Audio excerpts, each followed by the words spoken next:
এরকম শীষ পালং চচ্চড়ি বা ছ্যাঁচড়া খেতে আমাদের কারই না ভালো লাগে বলুন। আর শীতকালে পিঠে রোদ লাগিয়ে এরকম এক বাটি চচ্চড়ি খেতে তো অনেকেই আমরা ভালোবাসি। তাহলে আজকে আমাদের রেসিপিটা হলো শীষ পালং চচ্চড়ি বা ছ্যাঁচড়া। তাহলে চলুন রেসিপিটা কিভাবে শুরু করছি সেটা আমরা শেয়ার করে নিই সকলের সাথে। অবশ্যই রেসিপিটা আমি যেভাবে বানাবো আমার সাথে থেকে দেখবেন, এবং এইভাবে বানালে আমি বলতে পারি ভীষণ টেস্টি হবে। তাহলে নমস্কার বন্ধুরা, আজকে সহজ সরল রান্নাঘরে আপনাদের সকলকে স্বাগত জানিয়ে আমি এই নতুন রেসিপিটা শুরু করছি এবং আপনাদের সাথে শেয়ার করতে যাচ্ছি। আপনারা তাহলে চলুন আমার সাথে প্রথম থেকে শেষ পর্যন্ত থেকে রেসিপিটা দেখবেন। শীষ পালং বানাবার জন্যে প্রথমে কড়াতে খানিকটা তেল দিয়ে দিলাম।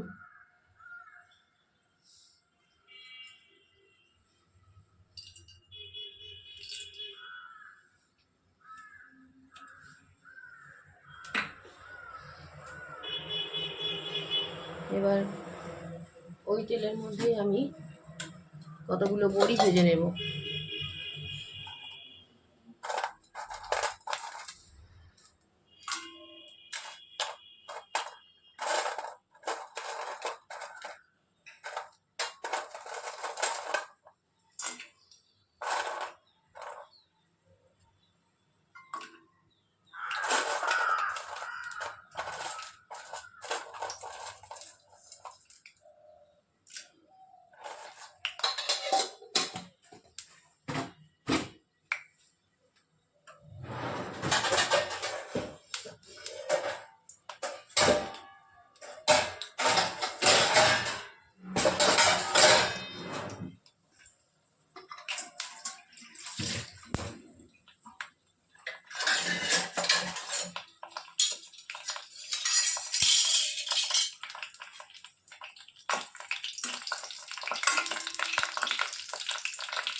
একটু ঢেকে দিলাম, তেল ছিটাচ্ছে বলে।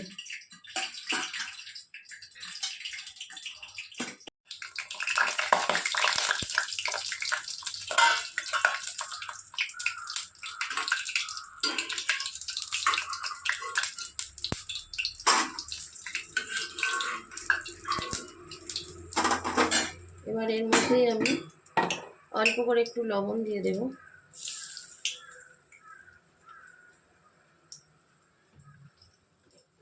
দিয়ে এই মাছের মাথাটা ভেজে নেব।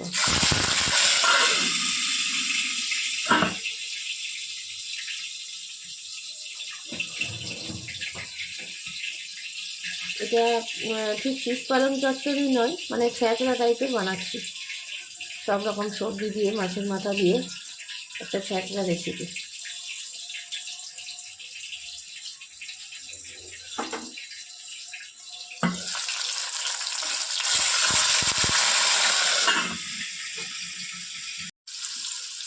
এই তেলের মধ্যে 5 ফোড়ন দিয়েছি। 5 মিশালি চচ্চড়িতে 5 ফোড়নটা খুব ভালো যায়, আর বিশেষ করে শীতকালের কোনো চচ্চড়িতে, সেই জন্যে 5 ফোড়ন দিয়ে তার মধ্যে কাঁঠালের আঁটি কটা ভেজে নিয়েছি।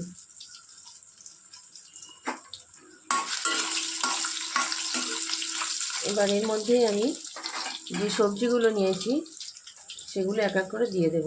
সবজির মধ্যে নিয়েছি আলু, গাজর, মূলো, পটল আর বেগুন।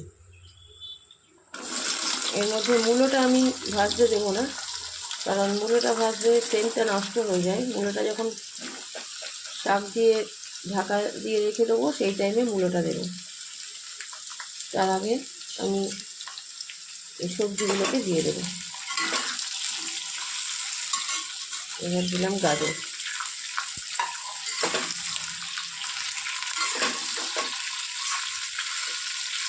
এবার ঝিঙে আছে, এগুলোকে হতে দেবো বেশ খানিকক্ষণ।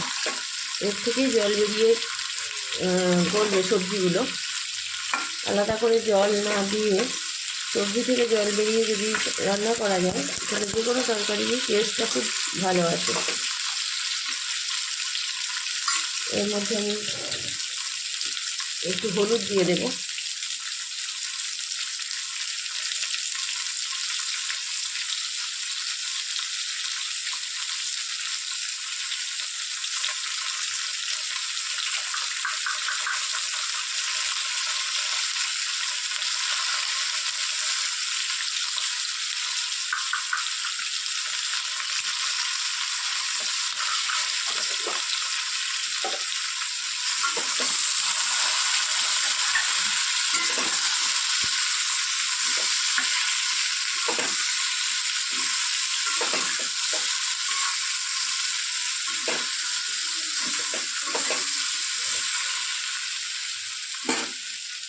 ঢিমে আছে, ঢেকে দিলাম।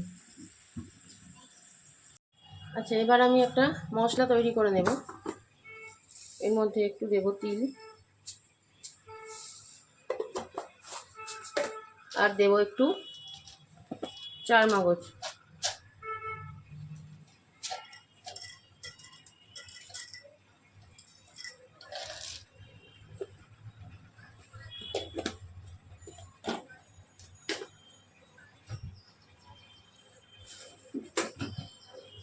আর দেব অল্প করে একটু কাঁচা লঙ্কা।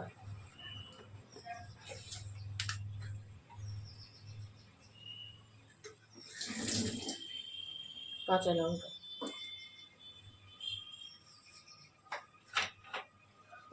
অল্প করে জল দিয়ে এটাকে একটু পেস্ট করে নেব। আর এদিকে দেখি কতটুকু হলো। এর থেকেই জল বেরিয়ে বলে গেছে।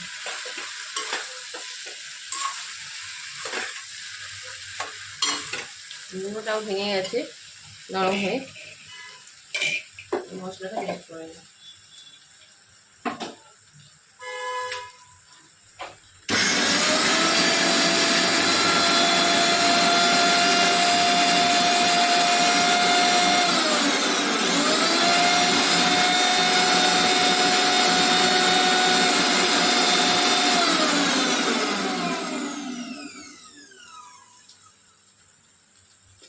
মশলাটা পেস্ট হয়ে গেল।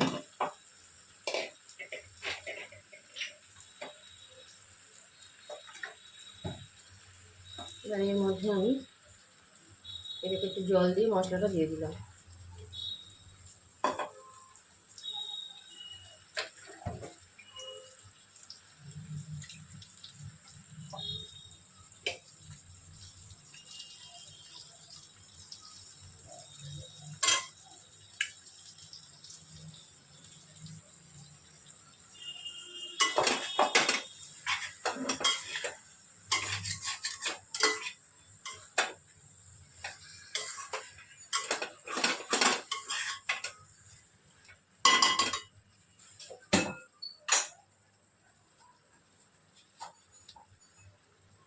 আর দেবো অল্প একটু মিষ্টি।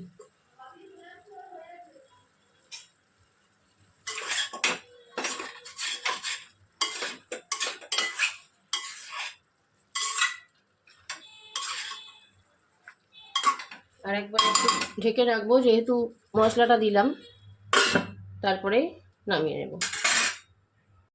এবার দেখে নিই কতদূর হয়েছে। সবজিগুলো অনেকটাই ভাজা ভাজা হয়ে গেছে। এবার এর মধ্যে আমি মূলো আর শাকটা দিয়ে দেবো।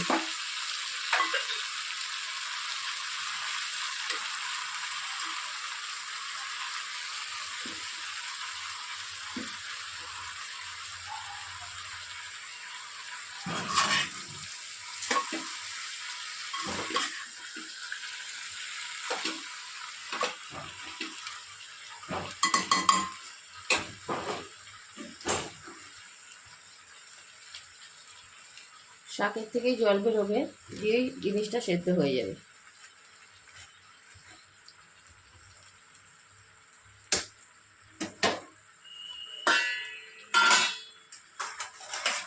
এর মধ্যে একসাথে আমি মুড়ো আর বড়িটাও দিয়ে দেবো।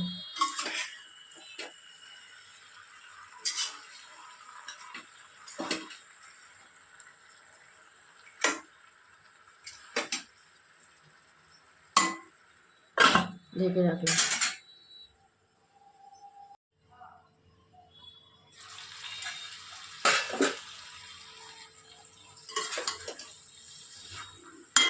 যে হয়ে গেল আমাদের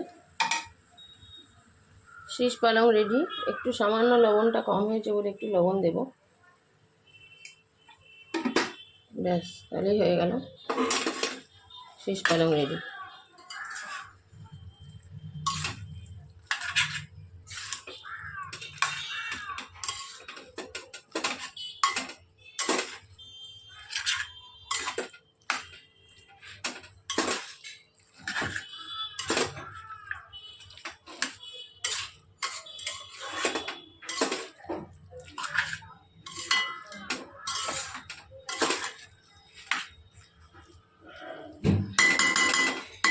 একটু ঢেকে রাখবো, তারপরে আমি এটাকে সার্ভ করে দেবো।